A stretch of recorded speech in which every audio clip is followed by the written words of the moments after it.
घोर उल्लंघन हो रहा है। विदेशकार्य सेक्रेटरी माध्यमങ്ങളെ കാണുന്നു തത്സമയം जवाबी कार्रवाई कर रही है और इस सीमा अतिक्रमण से निपट रही है। ये अतिक्रमण अत्यंत ही निंदनीय है और पाकिस्तान इनके लिए जिम्मेदार है। हमारा मानना है कि पाकिस्तान इस स्थिति को ठीक से समझे और इस अतिक्रमण को रोकने के लिए तुरंत उचित कार्रवाई करे। सेना ने इस स्थिति पर कड़ी नज़र रखी हुई है और उसे किसी भी अतिक्रमण से निपटने के लिए ठोस और सख्त कदम उठाने के लिए आदेश दे दिए गए हैं।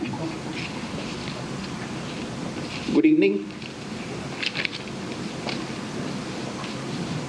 For the last few hours, there have been repeated violations of the understanding arrived at earlier this evening between the Directors General of Military Operations of India and Pakistan.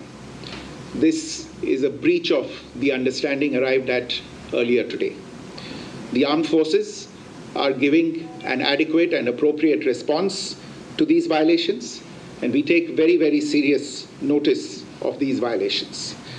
We call upon Pakistan to take appropriate steps to address these violations and deal with the situation with seriousness and responsibility. The armed forces are maintaining a strong vigil on the situation. They have been given instructions to deal strongly with any instances of a repetition of the violations of the borders along the international border as well as the line of control. Thank you.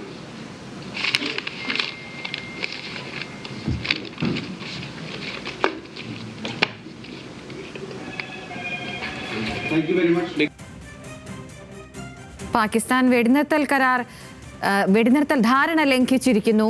ആ ധാരണയ്ക്ക് വിരുദ്ധമായി പാകിസ്ഥാൻ പ്രകോപനം നടത്തി. ഇത് India വളരെ ഗൗരവമായി കാണുമെന്നാണ് ഇപ്പോൾ വിദേശകാര്യ secretary അറിയിച്ചിരിക്കുന്നത്. ശ്രീജിത്ത് ബാലകൃഷ്ണനുണ്ട് വിവരങ്ങളുമായി. ശ്രീജിത്ത്, ഇപ്പോൾ അതിലൊരു സ്ഥിരീകരണം വന്നിരിക്കുന്നു. വിദേശകാര്യ സെക്രട്ടറി തന്നെ പറയുന്നു അങ്ങനെ ആ ഒരു ധാരണയ്ക്ക്, അതായത് വെടിനിർത്തൽ ധാരണ പാകിസ്ഥാൻ ലംഘിച്ചിരിക്കുന്നുവെന്ന് അദ്ദേഹം പറയുന്നതിന് വ്യക്തമായ മറുപടി പാകിസ്ഥാൻ പറയണമെന്നുകൂടി അദ്ദേഹം വ്യക്തമാക്കുന്നുണ്ട്. എന്തൊക്കെയാണ് വിശദാംശങ്ങൾ?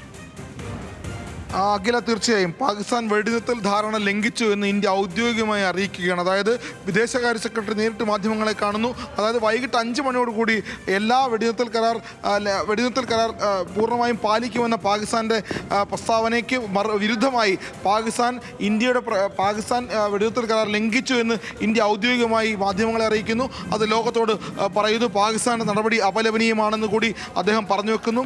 ഈ സാഹചര്യത്തെ ഉത്തരവാദിത്തോട് കൈകാര്യം ചെയ്യാൻ ഇന്ത്യ തയ്യാറാണ്.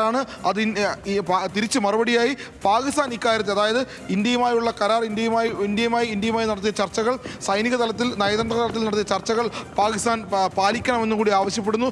ധാരണയ്ക്ക് വിരുദ്ധമായി പാകിസ്ഥാൻ കടുത്ത പ്രകോപനം നടത്തിയിരിക്കുന്നു. അതിർത്തിയിൽ 2 മണിക്കൂറിനുള്ളിൽ നിരവധി തവണയാണ് പാകിസ്ഥാൻ അതിർത്തി കടന്ന് ആക്രമണം നടത്തിയിട്ടുള്ളത്. അത് ഈ സാഹചര്യം ഉത്തരവാദിത്തോടെ കൈകാര്യം ചെയ്യണമെന്ന് ഇന്ത്യ ആവശ്യപ്പെടുന്നു. അതായത് നമുക്കറിയാം, വൈകിട്ട് 3 മണിക്കാണ് ആദ്യമായി ഇന്ത്യ ഇക്കാര്യത്തിൽ ശക്തമായൊരു മറുപടി നൽകുന്നത്.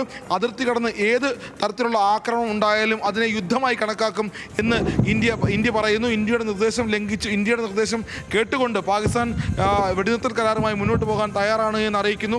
അങ്ങനെ ഇരു രാജ്യങ്ങളും തമ്മിൽ വെടിനിർത്തൽ ധാരണയുണ്ടാകുന്നു.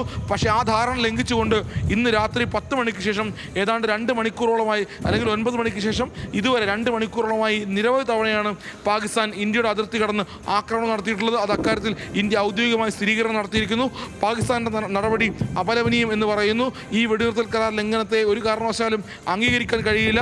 ഇന്ത്യ ശക്തമായി തിരിച്ചടിക്കുമെന്നൊരു മുന്നറിയിപ്പ് കൂടിയാണ്. അതായത് ഈ ആക്രമണത്തെ ചെറുക്കാൻ ഇന്ത്യ തയ്യാറാണ് എന്ന് കൂടിയാണ് അദ്ദേഹം പറയുന്നത്. കാരണം ഈ കരാർ ലംഘിച്ചാൽ സ്വാഭാവികമായും കരാർ ചെറുക്കാനുള്ള ബാധ്യത ഇന്ത്യക്കുണ്ട്, അല്ലെങ്കിൽ പാകിസ്ഥാൻ നടത്തുന്ന ആക്രമണങ്ങളെ ചെറുക്കാൻ ഉള്ള ബാധ്യത ഇന്ത്യക്കുണ്ട്.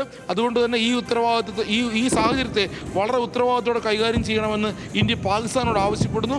ഒപ്പം തന്നെ ഇന്ത്യൻ സൈന്യം ജാഗ്രതയോടുകൂടി ഇത്തരത്തിൽ, അതായത് അതിർത്തി കടന്നു വരുന്ന ഏത് ആക്രമണത്തെ നേരിടാൻ ഇന്ത്യൻ സൈന്യം തയ്യാറാണ് എന്നുകൂടി, അതായത് സ്വാഭാവികമായും ഒരു അതിർത്തി കടന്ന് ആക്രമണം നടത്തുകയാണെങ്കിൽ അതിനെ നേരിടാൻ ഇന്ത്യൻ സൈന്യം തയ്യാറാണ് എന്നുകൂടി അദ്ദേഹം പറയുന്നു.